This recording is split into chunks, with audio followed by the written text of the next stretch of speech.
You know that incredible moment in sports? When an elite athlete fakes one way, goes another, and the defender just freezes?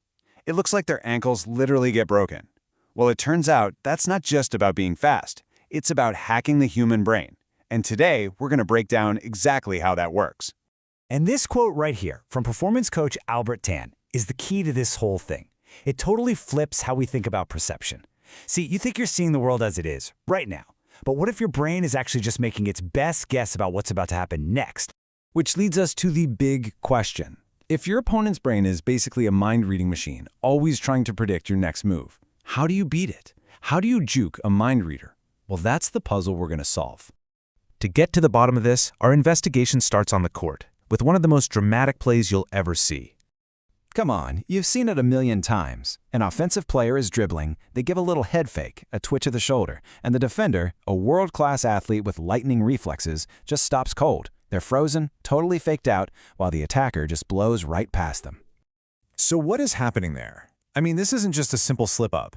Why does one tiny, deceptive move cause a complete system meltdown in a professional athlete's body? Well, the answer is hiding inside their skull. Okay, to solve this ankle-breaking mystery, we need to talk about that powerful and surprisingly hackable prediction machine we all have, our brain. This brings us to a really cool idea called predictive coding theory. Basically, the theory says your brain isn't just a passive camera recording what's happening. No, it's way more active than that. It's like a scientist constantly making a hypothesis, a prediction about what you're about to see, hear, and feel. The source material calls it a Bayesian prediction machine, which is just a perfect way to describe it. It means your brain is using every experience you've ever had to place a bet on what's most likely to happen in the very next moment.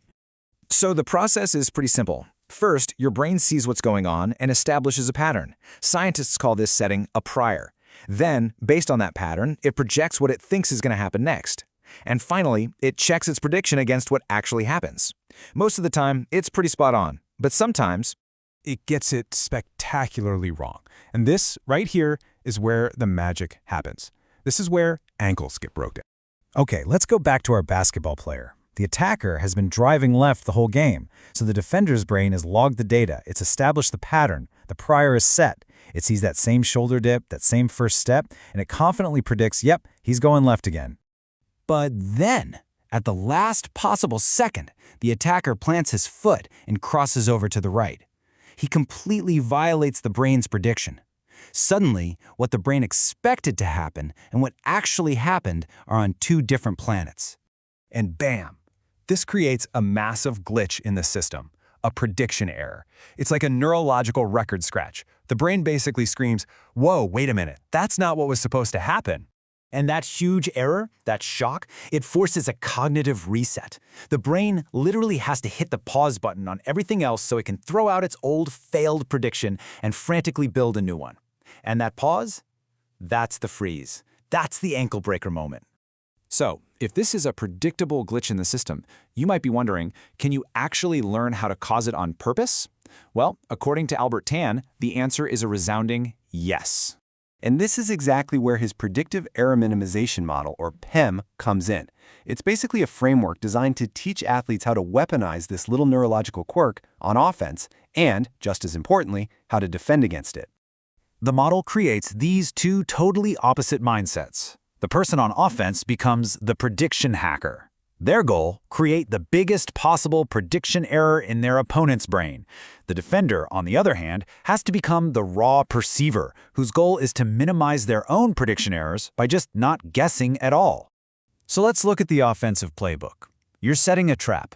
First, you establish a really clear pattern. Drive left again. You're building that strong prior in the defender's head. Then you deviate hard. But here's the key. You execute that deviation at the absolute last possible moment to maximize the shock and create a huge prediction error. So how in the world do you defend against that? The defensive strategy is all about fighting your own brain's instincts. You have to consciously fight off those predictions.